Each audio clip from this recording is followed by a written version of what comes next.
Sebab itu kita dapati ada kerajaan Cermin di Kelantan. Kerajaan Cermin Kelantan itu di Tanah Merah. Di Tanah Merah itu, saya masih ingat lagi, bila ada saya baca catatan, ada beberapa orang kampung, orang tua-tua kita kat kampung pernah cakap.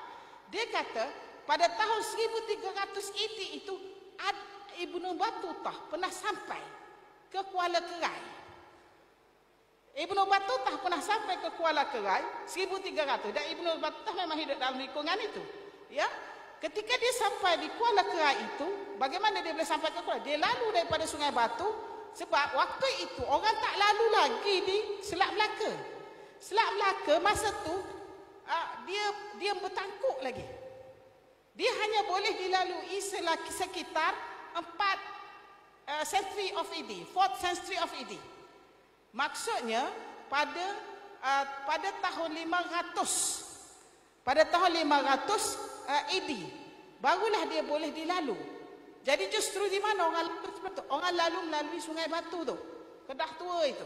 Itu jalan sibuk itu. Jalan sibuk. Di mana dia bina senjata apa-apa semua? Dekat Sungai Batu. Mana nak korek emasnya? Dia ambil senjata dekat Sungai Batu, korek emas dekat ledang. Di Jerai pun ada emas. Itu kawasan Titiwangsa itu banyak emas tu. Itu kawasan batu-batu permata itu. Sebab tu orang nak tanah air kita. Kerana kita adalah gatekeeper. Gatekeeper untuk menuju ke alam satu lagi, iaitu China, Jepun,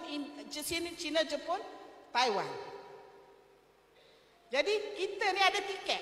Nak lalu boleh gunakan, kena lalu, nak pergi sana boleh, kena lalu tiket. Kita ada tiket. Kita adalah gatekeeper. Nampak? Kebetulan tempat gatekeeper itu ada emas, pusat emas dunia.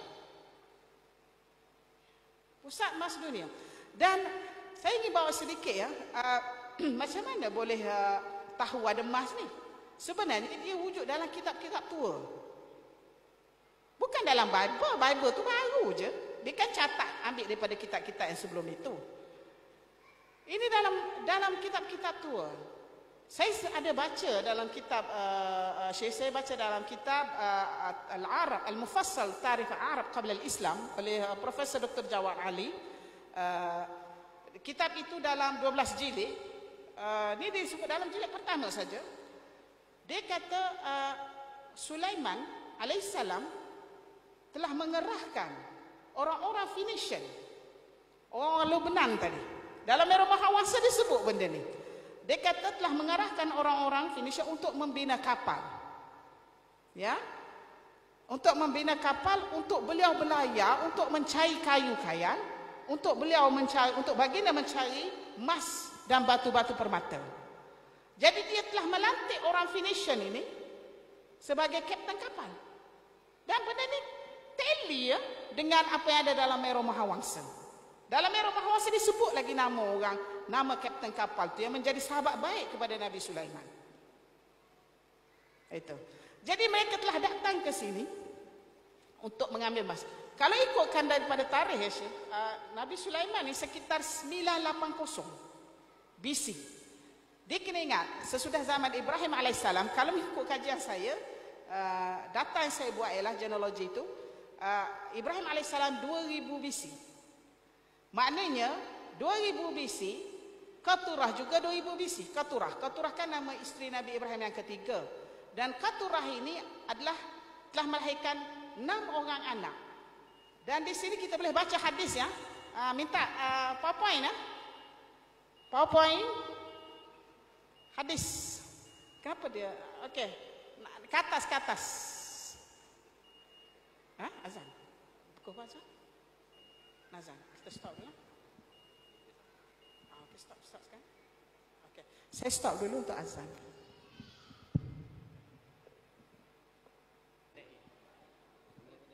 Kita mula. Okey, saya sambung. Okey, 5 minit lagi azan, so kita sambung. Okey, atas lagi. Lagi. Saya nak tunjuk hadis Rasulullah. Okey.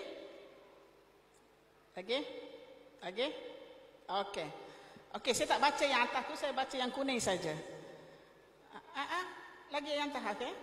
Qala Ibnu Yahya qala Abu Ma'mar wa takunu min amsar al-muslimin fa idza kana fi akhir az-zaman jaa banu qantura'a إراد الوجوه صغار الأعين حتى ينزلوا على شط النهر فيتفرق أهلها 3 فرق فرقة يأخذون أذناب البقر والبرية وهلكوا وفرقة يأخذون لأنفسهم وكفروا وفرقة يجعلون ذراريهم خلف ظهورهم ويقاتلونهم وهم الشهداء.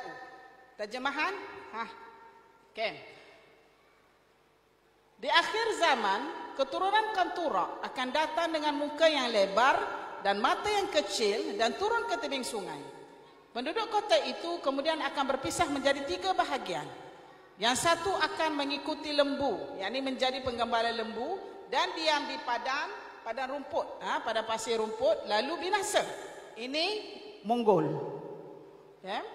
Yang satu lagi akan mencari keamanan untuk diri mereka sendiri binasa. Ini tak bergaul dengan orang, juga binasa. Maknanya bukan Islam. Mongol tadi bukan Islam, yang ini pun bukan Islam. Itu maksudnya. Tetapi yang ketiga akan meletakkan anak-anak mereka di belakang. Dan yang memerangi mereka adalah penceroboh. Dan mereka itulah orang yang mati syahid. Kalau disebut tadi, dan dia kata wa yuqataluhum. Wa yuqataluhum itu orang luar datang bunuh mereka. Ini berlaku kepada orang Funan. Funan diserang oleh Cheng Lang. Qantura ini kan Nabi Ibrahim telah hantar Medan dan Midian. Dia kata Medan dan Midian dihantar ke timur jauh. Kemudian anak dia dah tanya, yang 2 orang ni tanya, "Ayahanda, kenapa nak hantar kami ke timur jauh, ke tempat yang jauh? Bahasanya mereka pun sudah berbeza dengan bahasa kita." Itu Medan dengan Midian jawab. "Manakala Ismail dan Ishak bersama kamu, kenapa kami tidak boleh bersama kamu?" Apa yang Nabi Ibrahim jawab? Ini dalam buku-buku tafsir disebut ya. Dia kata, begitulah yang diarahkan. Kamu pergi ke sana dan kamu ajarilah mereka di sana dan kamu akan menjadi raja. Itu Nabi Ibrahim sebut kepada Midian. Ya? Dan kalau daripada ini disebut bahawasanya anak Qantura itu ada 3 jenis, 3 keadaan. Anak-anak Qantura daripada Nabi Ibrahim alaihissalam ada 6 orang, makna 2. 4 orang halaku, dia kata kafir, tidak beriman. Tetapi yang ketiga itu syuhada. Kenapa syuhada? Dia diserang oleh penceroboh, bukan pemberontak. Kalau pemberontak, mereka akan bergaduh sesama sendiri. Tetapi dia kata wa yuqataluhum. Ada orang luar datang membunuh mereka. Kalau dia kata pemberontak wa yataqataluhum, ada unsur musyarakah. Tetapi di sini ada unsur orang luar datang. Jadi mereka itu adalah syuhada. Maknanya itu adalah muslim. Kalau ikutkan cerita Funan yang turun ke bawah dan semua itu kena dengan hadis ini. Hadis ini bukan hadis sahih tetapi hadis hasan, riwayah Ibnu Abi Daud dari bab Malahim. Dia seperti hadis nasab ni, dia adalah hadis hasan. Macam Sam Abul Arab, Ham Abu Habsyi, Yafit Abu Rum. Sam Abu ayah orang Arab, Ham ayah orang Habsyi yang kulit hitam tu. Yafit Abu Rum, orang yang kulit putih itu. Itu adalah hadis hasan, tapi riwayat Tirmizi. Dia boleh pakai, diguna pakai. Itu. Ya. Saya rasa berhenti setakat ini, kita nak azan. Okey, insya-Allah. Aqulu qawli hadza astaghfirullah li wa lakum wa billahi taufiq wa hidayah. Wassalamu alaikum warahmatullahi wabarakatuh. Terima kasih.